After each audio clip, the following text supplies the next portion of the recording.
What's up, guys? We are back with another Cosmic Legions review, jumping back into the Outpost Zaxxius wave, and we're taking a look at the lone female figure in this wave, and I think this is going to be one that a lot of folks are definitely going to kind of gravitate towards because something about her seems a little bit special. We're taking a look at KALIAN SHUNN today. So this is a standard cosmic figure, so it comes in a standard box. You got her there in the window. You've got that little window on the spine to see some accessories. You've got a hologrammy kind of shot of her on the front. One spine's going to give you her bio, one spine's going to give you the write-up for Zaxxius, and then the back of the box gives us a cross-sell for everything we've gotten in Cosmic thus far. So let's do it. Let's pull her out and take a look. And here we go, out of the package, our Cosmic Legions Outpost Zaxxius KALIAN SHUNN figure. So this is another 2.0 female figure, which generally speaking, every female figure is a 2.0, save for the rarest of exceptions at this point. Vorga, of course, comes to mind from Cosmic, and she's overwhelmingly, if not entirely, parts reuse. There's a lot of Cosmic parts here.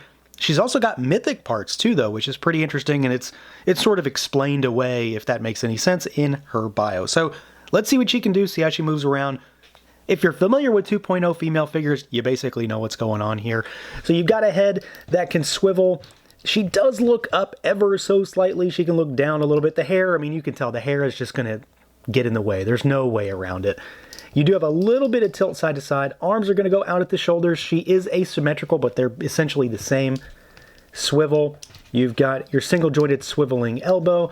You do have the gauntlet / forearm swivel. You've got rotation. You've got hinge at your wrists. Now she does have the diaphragm cut. These aren't that useful on these figures. You've got a little tilt side to side. You got some backwards. They don't do a great deal. It's mostly for another swivel point so you can twist side to side. She does have a real waist twist down there. It's not a ball peg waist. It's a traditional waist twist. Legs are going to go out pretty far, not all the way, but pretty far to the side. Kick forward, essentially all the way. You've got some back. You've got your twist up at the thigh there. Single jointed, swiveling knee, of course. You've got a little shimmy at that knee. You've got swivel at the top of the ankle. You've got your rocker, pretty decent rocker there, and then you've got hinges, so you can get her into some decent poses overall. She is going to be a little bit limited when it comes to specifically that head, but that's really just the give and the take when it comes to a figure, a female figure in particular, having luscious flowing locks of hair. Now, as I mentioned, she is overwhelmingly parts reuse, so when it comes to her design and her build, a lot of this should be really familiar to you if you've been in the Cosmic game since the beginning, or if you're into the Mythic side of things as well. And quite frankly, I don't see how you can't do both, but that's neither here nor there. So she does have a pretty weird look, and I say weird in just the sense that it's kind of different, right? She's got very odd colors. They are almost kind of clashing, and her armor does seem very cobbled together, which is, I believe, sort of discussed in her bio. She is asymmetrical, so you've got, the armored arm, which is, meant to be like some sort of ancient technology or something that was reclaimed somewhere. She's got a bare arm. We've got our standard sort of cosmic gauntlets with the little port, so you can put, some of the doodads on there, like the hologram projections. If you have them from other figures, I don't believe she comes with one. Or if you want to get into the clear peg game, because she, of course, is going to include those, you can add some of that stuff on there and sort of, bolt stuff onto her. She's got bare legs, but they are painted green, so they do look like, sort of like leggings or tights or something like that, something very form-fitting. And then we've got the female, the 2.0 small sort of ankles and calves. So this stuff is reminiscent of like the Tusk Engineer in some ways. You've got soft goods for the the skirt piece here, and it's of course wired. I really like this color just in the context of sort of just this cobbled together look. So she's got green, she's got blues, but then she's got this sort of, I don't know, dingy is maybe the word to describe it, sort of skirt and tabard piece that hangs down. It's not bright orange, which would, really make my day, but it's a nice sort of dirty, used piece of fabric. It's not covered in muck and grime, but it's definitely not, right off the shelf or anything like that. I do like that. And I really surprisingly like the way this armored arm is integrated. It doesn't necessarily look too out of place to me. It does look a little weird, but it works here somehow. And I'm a big fan of asymmetrical figures when it comes to giving somebody a lopsided look. So this works pretty nicely.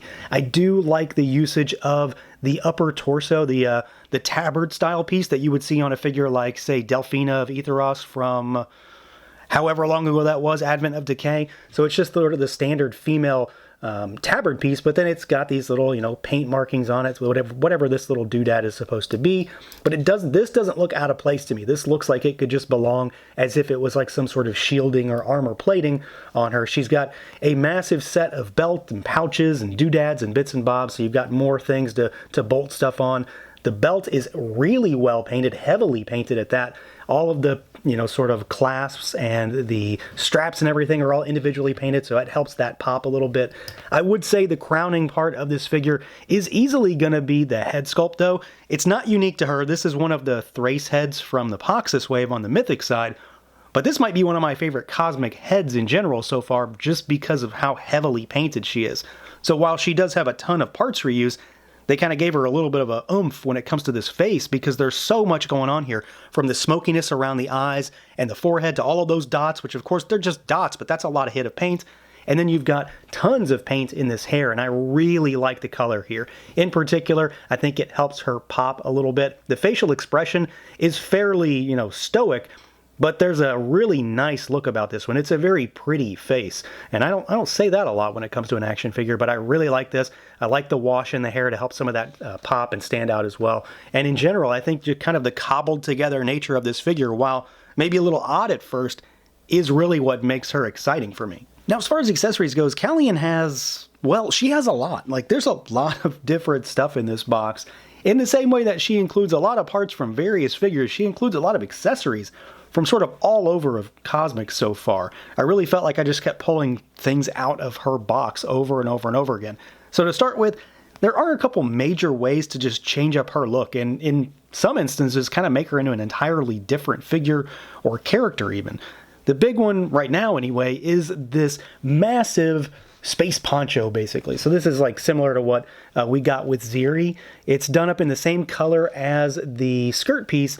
It's blue on the underside here, fully wired all the way around, so you can get it billowing behind her. It's got a hood that is wired as well. It really only works, well, I don't say really, it mostly works on this head in particular, because the other head sculpt, with all that hair, the hood really bunches up. You can make it work, but it's a super tight fit, at least for me it was, and I think I prefer her with the soft goods on in this particular configuration. Something about it makes it look a little bit more mysterious to me, so that works.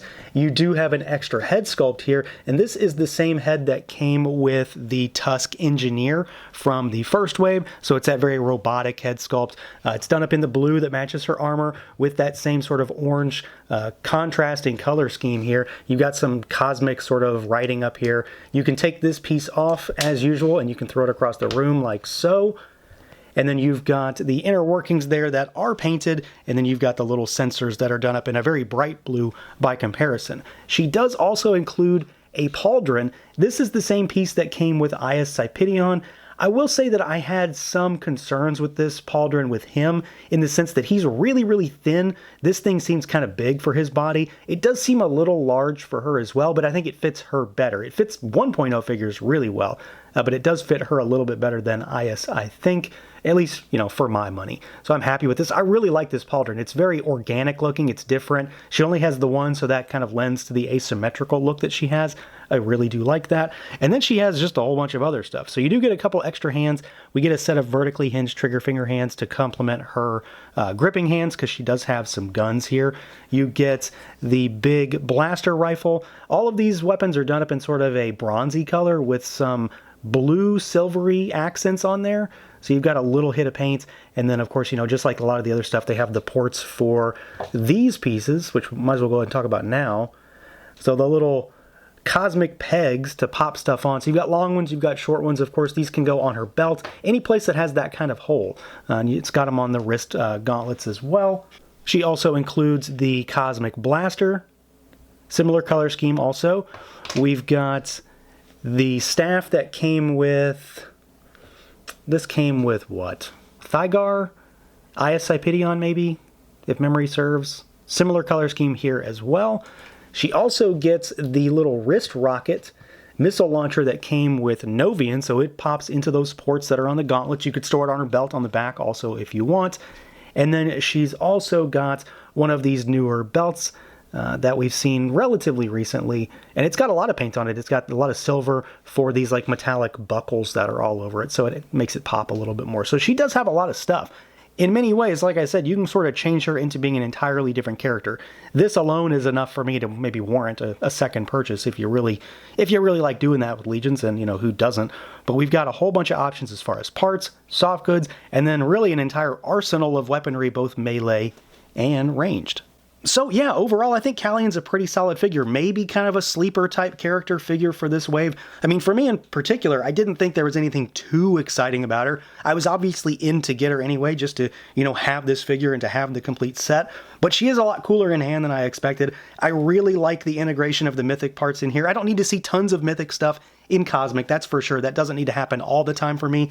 But it's kind of cool in this instance, and I do like the backstory for the figures. I like knowing how the bios are sort of written to interpret the parts usage in this instance, or maybe it's the other way around. I don't know. But I think she looks pretty cool with that armored arm. I like the tabard piece that we see on the female knights. So yeah, she's a pretty solid figure, not to mention the fact you've got really good soft goods, really wacky color scheme, which I'm always in for, and just a boatload of accessories. There's a lot of stuff here to use to just mix and match or play around with her however you want. So that's going to do it for this look at the Cosmic Legions Outpost Zaxxius KALIAN SHUNN. Let me know what you guys think. Feel free to like, comment, subscribe, and share, and until next time.